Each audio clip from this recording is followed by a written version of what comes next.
Thanks. A couple of questions. I'm not sure if this is part of the torture regime, but the electroshocking of 100,000 to 200,000 Americans a year, mostly old women and children with autism, various mental disabilities. Is that part of the torture program, I wonder? And then the other question is the radiation poisoning of America. San Francisco has over 2,500 cell phone and Wi-Fi, antennae, AM, FM, radio antennae, TV antennae. I had radiation poisoning so bad I went without sleep for 10 days and nights once. I was just terribly frightened. I found out a year later, just a few weeks ago, that's a symptom of radiation poisoning.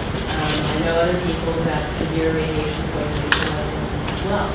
And I read that Europe considers America to be the largest human experiment ever, because we're all being microwaved slowly to death. Yes, as to whether electroshock therapy is done on mental health patients, psychiatric patients, is, I know you rhetorically are saying part of the torture program, but in fact it has been used at various times as part of the government's torture research program.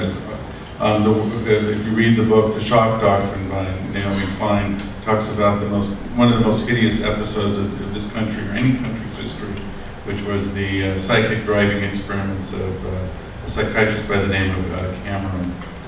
I'll leave you to read it. I don't want to recount it, it gives me the chills. The other thing I wanted to say is this is as important as, super important as torture is, the political questions. As we looked into this, I've talked to Jason about this numerous times, there is another story, a huge story, which has to do with the loosening of human subjects' protections in general, not just in the military, not just for the government subjects, but across the entire country.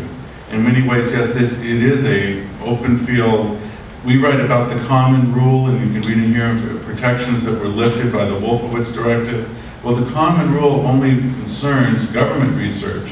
It doesn't concern what AT&T does. It doesn't concern what private corporations do, right, or contractors, just government entities. The attacks against informed consent, which allow all types of experimentation to be done on unwitting subjects, is a huge scandal. The radiation, I don't know, do we reference the radiation experiments done by the government, but other entities? Yeah, for 30 years or so. We're investigating in the 1990s. There's some excellent books, but you're absolutely right to bring it up, and it's another major, if you look at our story from a different angle, it's also about that, yes. Thank you. Jason, you said that they are now changing the Wolfowitz Directive.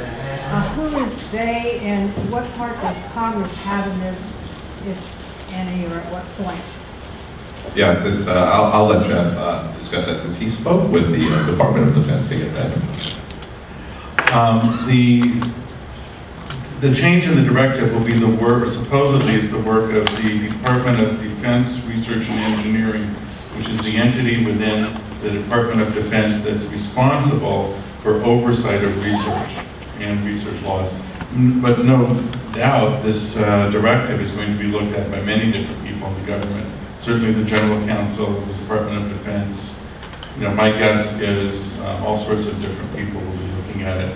And my fear, as I was talking to Jason, is my first thought was, oh, they'll try and fix it. And then suddenly I went, wait a minute, am I still this naive?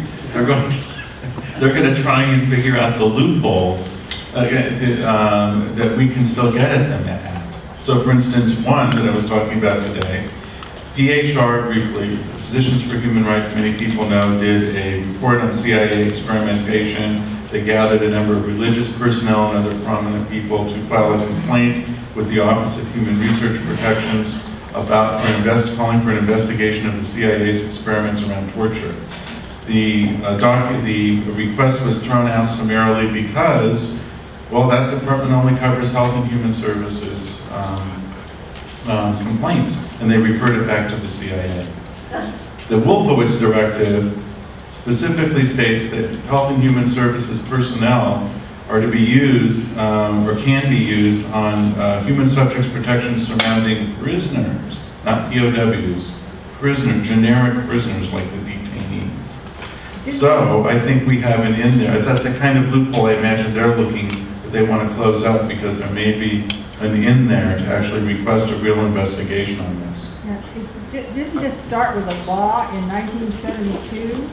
And my question is, we have presumably a representative government. Yes. Is the Congress going to look at this or not, or is this part of a black hole kind of a thing, and a law gets changed without Congress being involved? Will they change the MCA? Yeah, it's a great question. We just don't know the answer yet, and unfortunately, we have to end the panel. There's another one starting at 3, and I want to thank everyone for taking the time.